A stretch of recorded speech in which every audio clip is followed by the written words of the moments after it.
Inilah simple humble. Bismillah, minum dulu.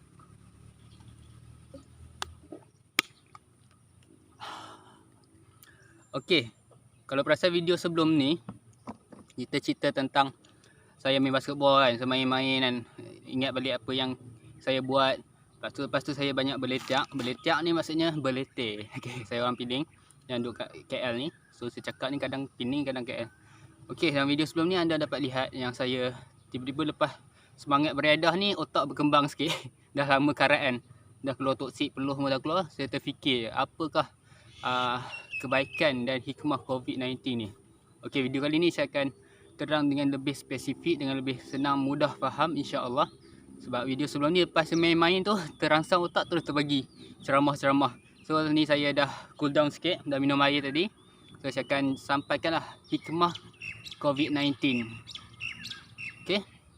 Okey, yang pertama, kita fikir balik apa kondisi kita sebelum COVID-19. Okey. Saya tak kata semua, kebanyakan termasuk diri saya, kita rasa happy, kita rasa macam cukup, selesa, sampai kadang-kadang kita lupa apa tujuan kita di muka bumi ini. Okey. Dan kita fokus pada isu masjid buka tutup ni lah, tapi kita tengok dalam perspektif yang lain sikit. Okey, sebelum COVID kan, siapa pun boleh akui lah, pergi masjid pun tak ada orang, betul? Sebelum COVID pergi masjid pun satu saf. Kalau subuh mungkin 3 orang. Kadang-kadang imam seorang yang datang. Tak sempat nak buat jemaah. Kalau maghrib tu ramai sikit lah. Tapi ramai sikit pun tak sampai lah 2 saf kalau masjid tu besar. Kalau masjid tu kecil sikit mungkin dalam surau, mungkin dalam 3 saf. Okay, insya Allah semua dalam beberapa saja. So saya nak sentuh kat sini, yang paling penting saya sentuh pasal isu solat ni. Sebab apa? Kalau sebagai Muslim, perbezaan dia Muslim atau bukan Muslim adalah pada solat tu sendiri. Solat tu adalah macam indikator pertama lah. Macam nak masuk Islam kena syahadah kan, kena mengaku Allah ni Tuhan, the only God. Allah satu-satunya Tuhan, dengan Rasulullah adalah pembawa mesej, pembawa wahyu kan. Di sini mengucap tu maksudnya indikator kita masuk Islam. Pasti nak tahu dalam keadaan Islam tu kita amalkan Islam ke tak. Macam tiket lah, kita ada banyak amalan, puasa, zakat, sedekah semua. Tapi semula ni Allah tak tengok dulu, Allah tengok solat dulu. Solat lepas baru tengok yang lain. Contoh macam ni lah, macam UPSR. Contoh kalau kita tak jawab UPSR dulu, tak boleh masuk sekolah menengah. Okay, bayangkan kalau seorang tu dah Jahannam tapi dia pergi buat apa, pergi sekolah menengah, dia pergi ambil PMR, ambil SPM. Patutnya macam tak sesuai lah. Patutnya dia ambil step by step. Okay. Okay, isu sebelum COVID, surau pun dah tak banyak. So Allah nak tegur kita dengan ada musibah COVID ni untuk kita sedar yang Allah dah bagi banyak sangat nikmat. Dan in return Allah minta 5 rukun solat. 5 rukun solat untuk solat, bukan 13 rukun solat. 5 rukun Islam. Mengucap, solat, puasa, zakat, haji kan. 5 yang Allah minta. Tapi haji ni kebanyakan tak mampu. Okay, dalam 4. Betul, syahadah ni sangatlah senang. Maksudnya kita dah settle. So 3 ni pun, zakat pun pada yang mampu. Yang kita perlu buat hanya solat dengan puasa je. Dengan berjuta yang Allah bagi nikmat ni, Allah minta kita buat 2 je yang wajib. Solat dengan puasa. Puasa pun waktu bulan Ramadan sahaja. Kalau solat ni memang antara satu tunjang lah utama. Daripada 5 rukun Islam tu, solat lah yang kena buat, paling kena jaga.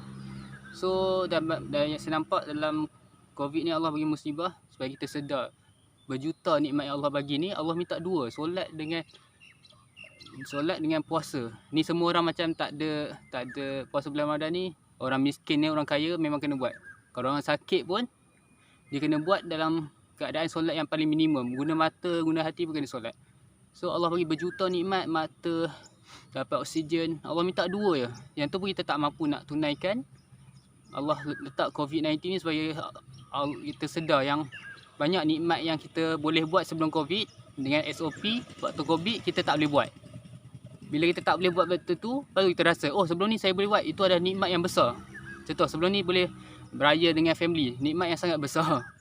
Tapi kalau sebelum COVID, selalu balik rumah raya sampai tak rasa itu adalah nikmat. Itu rasa macam beban pula. Okay, Allah bagi kita rehat, muhasabah waktu COVID ni supaya kita sedar. Dan semakin banyak kita sedar, makin banyak kita bertaubat, makin cepat Allah angkat musibah tu sendiri. Sebab ujian musibah, tujuan utama Allah menguji hamba-Nya sebab Allah sayang, Allah tak nak kita terleka, Allah uji COVID-19 ni.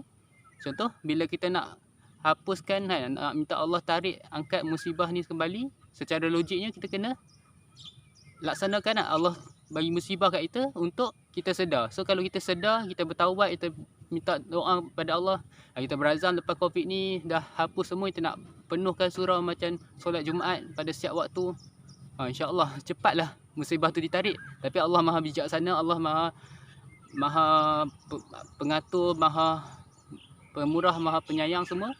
Allah tak nak angkat serta-merta sebab kita masih tak bertaubat. Nampak? So kita pakat, siapa yang tengok video ni share kan.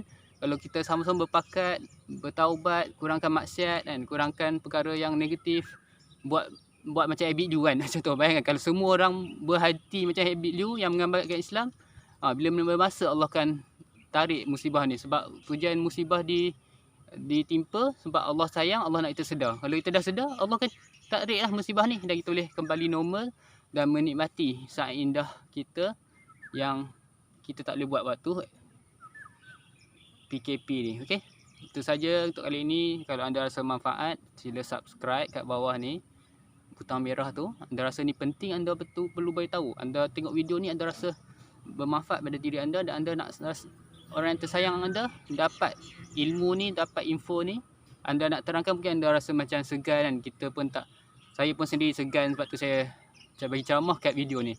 Orang nak tengok video. Kalau saya nak bagi ceramah kat depan-depan ni macam segan lah. Dia satu nak menjaga aib dia. Walaupun tak ada orang, kadang kita tegur dia direct walaupun tak ada orang langsung kan, dekat satu bilik ke apa. Tapi tu adalah dia tetap kita buka aib dia antara dia dengan kita. Dia dah terasa yang dia tahu, kita tahu aib dia, sebab tu kita tegur. So tu pun kira macam membuka aib. Tapi itulah yang the best way. Tapi sekarang dah ada alternatif lain. Boleh tengok video-video YouTube ni, ataupun anda pun mungkin anda nak tegur seseorang, boleh PM saya akan sampaikan cara yang logik dan yang terbaik lah untuk sampaikan nasihat. Saya cuba usaha untuk sampaikan, Allah yang pemilik hati dia untuk ubah. So boleh PM saya, contoh nak tegur isteri ke, nak tegur staff ke apa-apa, try PM saya. Saya bagilah ceramah umum ni, pokok dia, asbab dia berubah. Alhamdulillah lah, saya pun dapat pahala, anda pun dapat pahala. So share video ni dan semoga dah 7 minit lah dan semoga dapat manfaat. So konklusinya, COVID ini adalah hadiah musibah yang Allah bagi untuk sedarkan kita. Banyak sangat nikmat yang kita dah lupa. Bila kat COVID ni dengan PKP ni lah yang kita baru sedar. So, ada iklan. Okay, Chinese New Year. Okay, bila kita sedar, musibah tu automatik akan Allah ambil. Sebab tujuan musibah turun tu untuk menyedarkan. Kita dah sedar, insya-Allah musibah tu pun Allah akan tarik dan kita akan hidup seperti normal. Dan janganlah kita seronok sangat sampai teralik sangat, sampai terlupa sangat. Nanti adalah COVID-20 ke COVID-21 ke yang akan datang kalau kita tak insaf dan berubah dan ambil pengajaran sebelumnya. Selain kali kedua, sedap lah bunyi menenangkan. Okay, happy Chinese New Year. Okay, so konklusinya, kalau kita ralik ataupun kita kembali asal, kembali lupa Tuhan, lupa nak solat kat masjid bila dah habis COVID-19 ni, mungkin akan datang lagi wabak yang seterusnya seperti H1N1. Kita dah insaf, kembali normal, kita terbuat maksiat balik, kita lupa nak taubat, datang balik musibah bagi ingat kita. Itulah cycle of life. Dan kalau tak nak kena musibah lagi, sama-samalah kita buat macam Habib Liu buat, promotekan kebaikan Islam. Itu saja. Okay, rasa manfaat, sila subscribe dan share kepada orang yang tersayang. Alhamdulillah, simple, humble.